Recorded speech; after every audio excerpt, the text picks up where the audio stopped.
Nobody expected the Cleveland Browns to bring this much tension into OTAs, not through viral highlights or media frenzy, but through something quieter, deeper.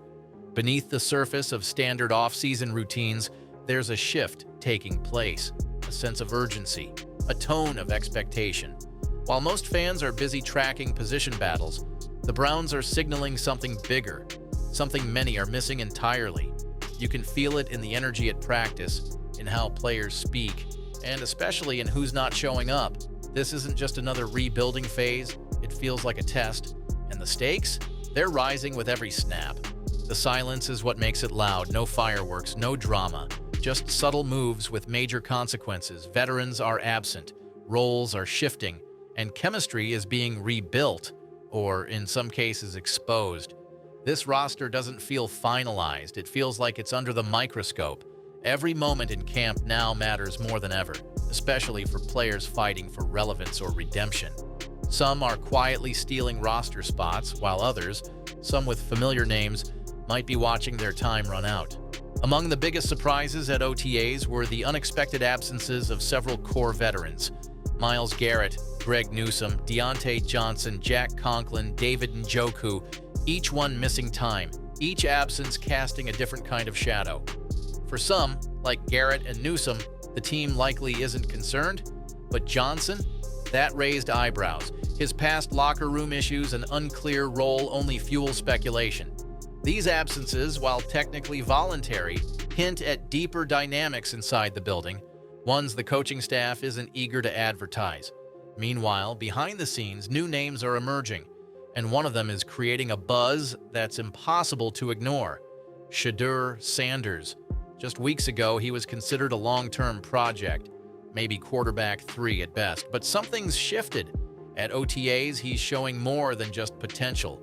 His mechanics are sharper, his decision-making cleaner. And the consistency? That's what's turning heads.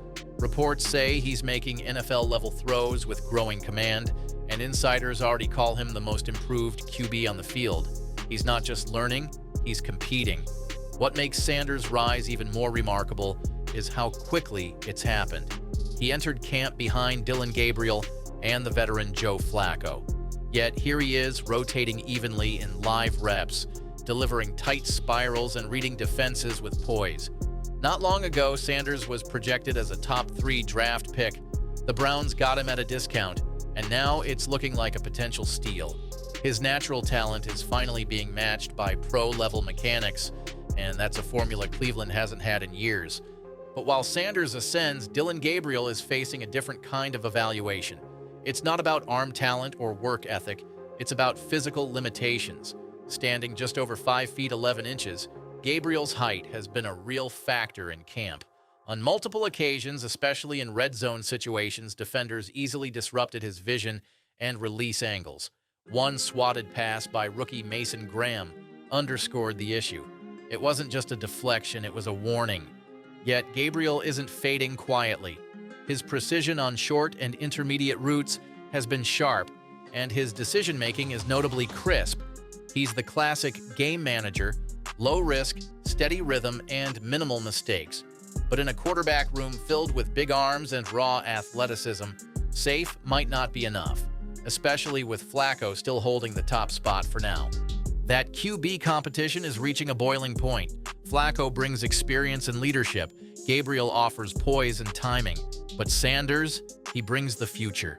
A dynamic, high upside weapon who's improving faster than expected. And then there's Kenny Pickett, once viewed as a contender, now struggling to stay relevant after an underwhelming OTA showing. The Browns aren't just choosing a starter, they're choosing a direction. Whoever takes the job in Week 1 won't just be a placeholder. He'll be the face of what this team is becoming. As the quarterback spotlight intensifies, another group is quietly becoming the foundation of the roster, the defensive line. Rookie Mason Graham is disrupting plays with power and burst. Joe Tryon-Shoyinka is injecting energy and intensity. Together, they're anchoring what could be one of the league's most underrated units. If this defense stays healthy, it might not just support the team, it could lead it. And the offense, it's shifting too, especially in the backfield. Jerome Ford was once seen as Nick Chubb's successor. But that grip on the RB1 role is slipping. Explosive rookie Quinshon Judkins is flashing elite vision, while Dillon Sampson's polished skill set is opening eyes. Both are adding speed, unpredictability, and fresh options to the offense. Ford, meanwhile, is quietly becoming a trade candidate. So the question looming over this Browns roster isn't just who's ready, it's who's next. And as OTAs roll on, the answers are coming faster than expected. As OTAs continue to unfold, it's becoming clear that the Browns aren't just tweaking around the edges, they're undergoing a quiet transformation. And nowhere is that more apparent than in the running back room. Just months ago, Jerome Ford was assumed to be the heir to Nick Chubb's workload. He showed flashes last season, handled a tough situation with maturity, and entered the offseason as the presumed RB1. But now, that title is anything but secure. Two rookies, Quinshon Judkins and Dillon Sampson, are forcing the Browns to rethink everything. Judkins, the powerful and explosive back out of Ole Miss, is already drawing praise for his vision and decisiveness. He doesn't hesitate. When the hole opens, he hits it hard and finishes through contact. That kind of running style has already set him apart in team drills. Coaches are watching closely, and Judkins has quickly become more than just a developmental piece. He's making a case to lead the room. Then there's Sampson. He arrived with less hype, but don't let that fool you. The former Tennessee standout has showcased elite footwork, quick acceleration, and advanced route running ability, traits that make him a natural fit in a modern offense. Where Judkins brings raw power, Sampson adds finesse and unpredictability. He's the kind of back who can line up anywhere on the field and create matchup problems in space. In short, Cleveland's backfield just got a lot more dangerous, and Ford is caught in the middle. This isn't about Ford doing something wrong. He's been steady, reliable, and professional. But in today's NFL, reliability only gets you so far if you don't bring game-breaking upside. The Browns are building an offense designed to stress defenses horizontally and vertically.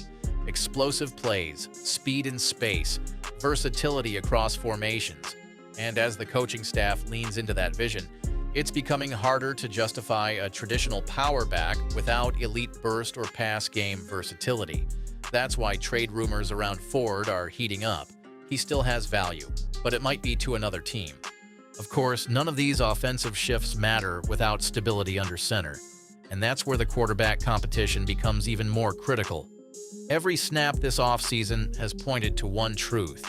The Browns aren't just looking for a passer, they're looking for a commander. Someone who can adapt, elevate, and respond when the structure breaks down.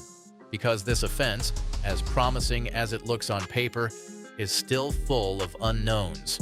New personnel, a changing backfield, a rising defense that will demand complementary football.